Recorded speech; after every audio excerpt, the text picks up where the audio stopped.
Alors, je suis à Badou et je vais vous raconter un petit peu l'histoire qui s'est passée d'arriver à Badou.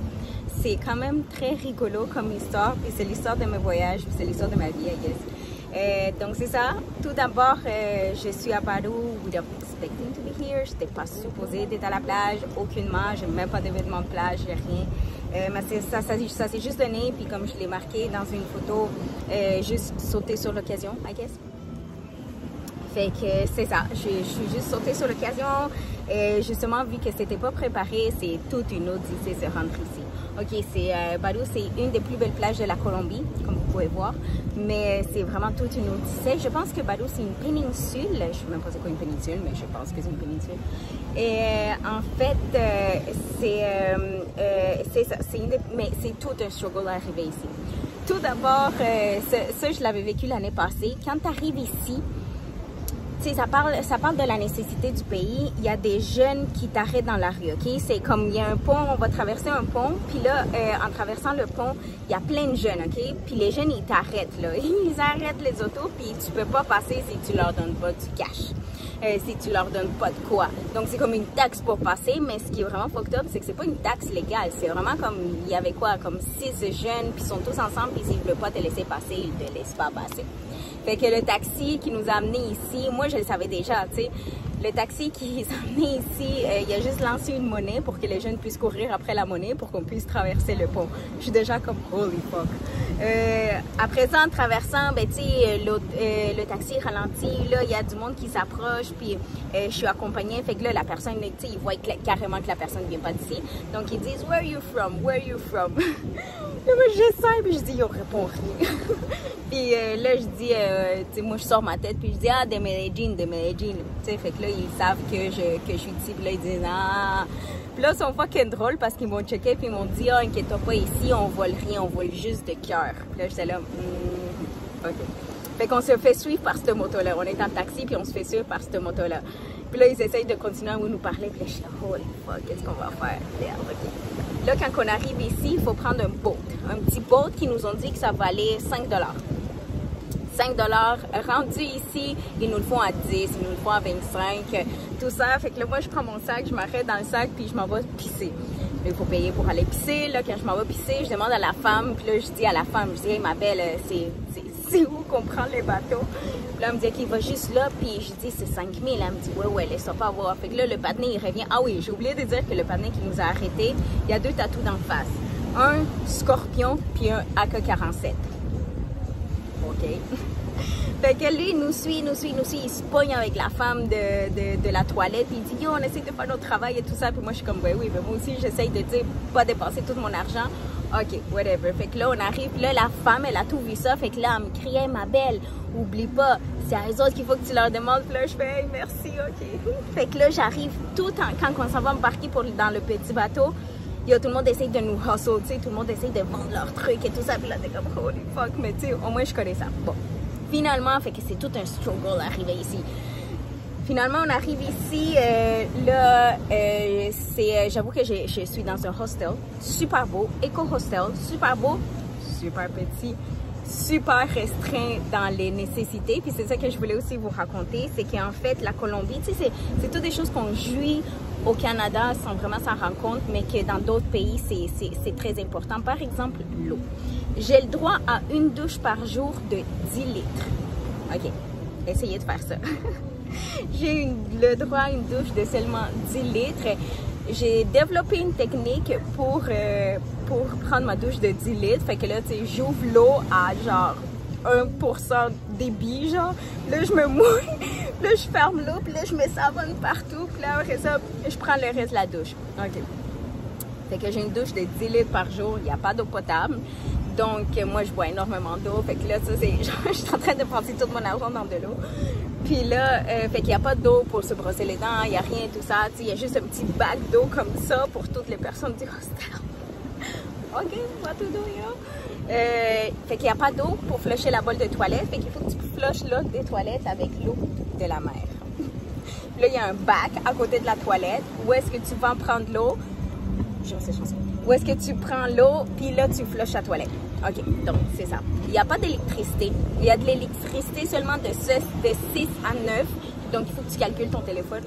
Il faut que tu calcules ton téléphone. Tu sais, au moins, ça te coupe de tout et t'as la mer. OK. Fait que c'est juste pour raconter le petit... tu sais, adapt, adjust, accommodate. OK, c'est ça. Malgré tout, on va y aller dans les points bons, les points forts.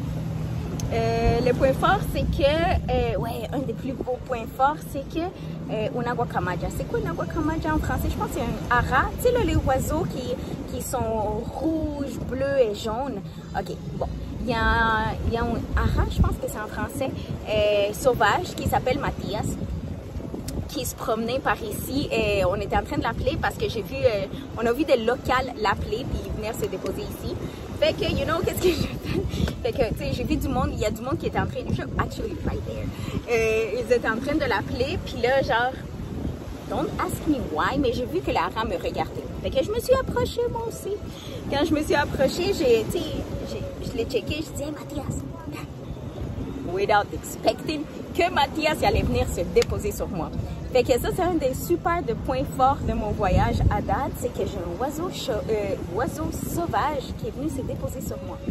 C'est quand même super beau. En fait, c'est sur ce bras-là parce que je suis droitière. Fait que, yo, j'ai tellement eu la chienne quand le oiseau s'est venu déposer sur moi parce qu'il est grand, il est quand même imposant, puis c'est quand même un oiseau sauvage. Il s'est placé sur moi. Là, je suis devenue stiff, là. Il m'a mordu. Il m'a mordu ici, tellement fucking fort. Puis là, à la fin, les gens m'ont dit, il y a une chance que tu avais ta main forte parce que si j'avais eu ma main détendue, ça aurait fait beaucoup plus mal. Oh, mais là, l'enfoiré, il m'a pas juste mordu, là, il me mordait les doigts. Mais j'étais tellement impressionnée par le fait qu'il était sur mon bras que je suis juste restée là, puis il m'a mordu plein de fois. Puis là, j'étais, ouch! Y Matías, que me pegó un mordisco. Là, c'est ça.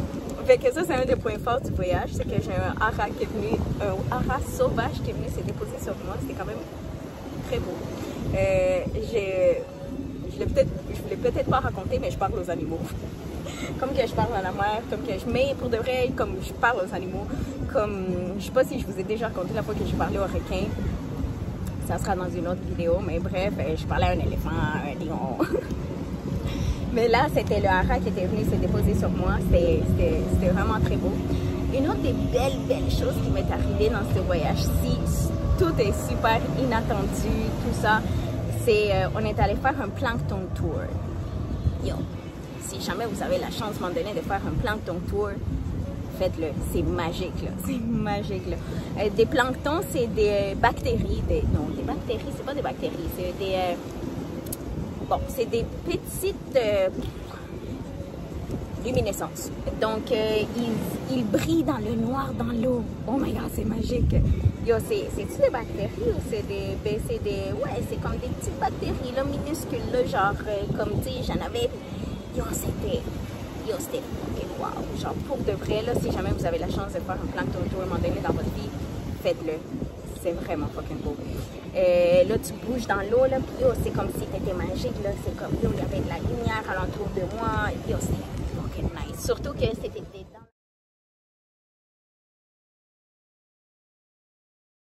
dans la mer, l'obscurité totale, là. Wow. Je vous invite. Je me rappelle, je faisais comme ça, puis il y en avait plein dans moi. J'en ai mis ici. Ah, c'était tellement beau. Donc, c'est ça, tu sais, c'était vraiment une des expériences les plus magiques que j'ai eu à date, là. C'est comme nager avec des planctons, là, puis être dans l'eau noire, puis que ça brille, là. Waouh! OK. Ça, c'était parmi les belles choses. J'avais quelque chose d'autre à vous raconter. C'était quoi?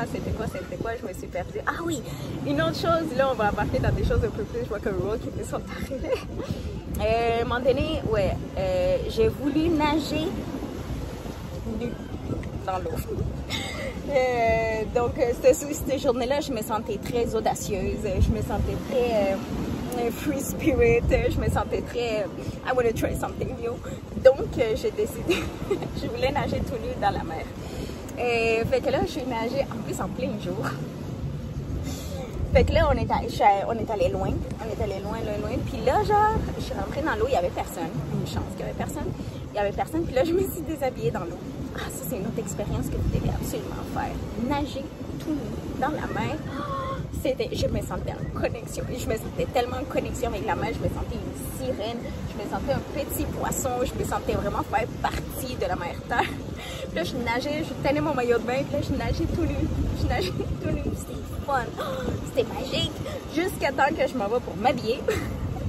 Puis que je vois que j'ai perdu le bas de mon maillot. J'ai perdu le bas de mon maillot de bain. C'est la première fois que ça m'arrive, c'est la première fois que je nage tout nu dans l'eau, là, puis c'est tout, j'ai perdu mon bas de maillot de bain. J'étais là, apporte-moi mon châle, quoi? Apporte-moi mon châle, je suis tout nu. Fait que là, il a fallu que je fasse toute la route de retour avec un beau petit châle attaché à ma ceinture, tout nu, là. Fait que ça, c'était fail total. Puis là, je me suis dit, ok, j'ai fait une offrande à la mer, you know, j'ai donné mon maillot de bain à la mer. Fair enough.